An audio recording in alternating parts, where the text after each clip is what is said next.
On est là pourquoi en fait? On est là pourquoi? On est là pourquoi?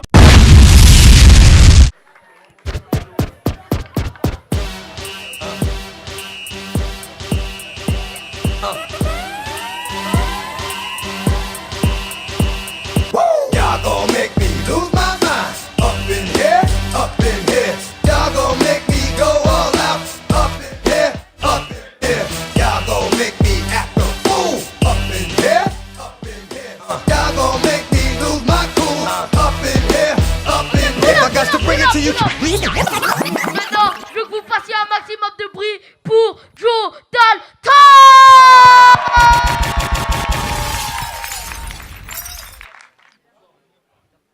Bonsoir, Miss. Bonsoir, viens me rejoindre juste à côté. Merci. Alors merci Joe d'être avec nous ce soir, moi c'est qui un vous plaisir. remercie. Joe Dalton, légende urbaine, qui vient tout juste de sortir. Alors on y apprend surtout ton parcours.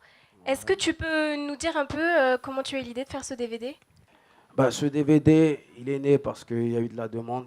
J'ai participé à pas mal des histoires sur le Internet, et puis il y en a qui connaissent mon histoire, plus ou moins, et la grande population ne connaissent pas mon histoire. Donc voilà, j'ai eu l'idée de faire le DVD. C'est un devoir de mémoire pour la nouvelle génération, ceux qui sont dans la culture aujourd'hui, qui s'amusent comme là aujourd'hui. Il y a toute une histoire des années 80, c'est-à-dire que l'arrivée de la culture hip-hop en France jusqu'à maintenant. Donc moi, j'ai suivi tout ça, j'ai participé vraiment à la lutte pour qu'aujourd'hui, les gens ils puissent s'amuser, s'éclater sur la culture universelle. Donc voilà pourquoi j'ai fait ce DVD, pour que ça soit ancré dans l'histoire, la mémoire de tous les frères qui sont partis et tous ceux qui ne sont plus dans la course aujourd'hui. Voilà. D'accord, alors on apprend énormément de choses sur toi, c'est un très beau DVD. Merci. Notamment que tu as été un grand sportif avant de te lancer dans la musique, et que tu es toujours d'ailleurs. Plusieurs fois champion de France de taekwondo. Est-ce que c'est ce sport-là qui t'a enseigné cette force de caractère que tu as aujourd'hui?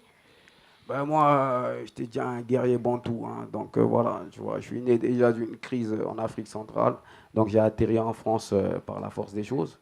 Et après, j'étais dans le combat, la lutte dans la rue contre la discrimination.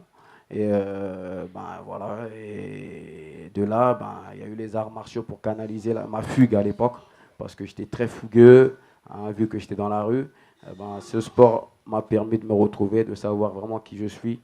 Et j'ai parcouru le monde entier grâce à ce sport. Et la force de l'énergie qu'il y a dans ce sport, aujourd'hui, je lutte pour que la nouvelle génération puisse s'émanciper et prenne conscience d'eux-mêmes. Voilà. D'accord, alors tu le dis toi-même, cette lutte contre la discrimination, on est un peu obligé d'en parler, de ton combat que tu as mené contre les skinheads avec ces personnes qui t'ont toujours entouré, puisque tu as fait partie et tu fais toujours partie du groupe des Black Dragons. Alors est-ce que tu peux nous expliquer comment ça s'est passé? Parce que c'est pas quelque chose de commun, je suppose que tu t'es pas levé un matin en te disant que tu allais faire ça. Est-ce que tu peux nous en parler un peu? Il faut savoir une chose, c'est que ça soit, là on est dans le 19e arrondissement, et partout à Paris à l'époque, c'est-à-dire qu'aujourd'hui on peut voir une mixité sociale dans la rue. Avant c'était restreint, c'est-à-dire que les groupuscules de skinheads racistes, ils tenaient un peu tous les quartiers où ça se passait vraiment les choses. Et donc nous, les Black Dragons sont nés à Miami pour le combat de droits civiques. Donc il y a eu un des fils d'origine haïtienne qui a atterri en France, un héritier des Black Dragons. Et donc il a créé cette organisation socio-culturelle d'autodéfense contre la discrimination et toute forme de racisme.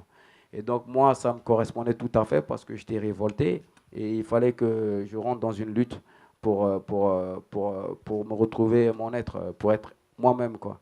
Et donc j'ai intégré par la force des choses les Black Dragons.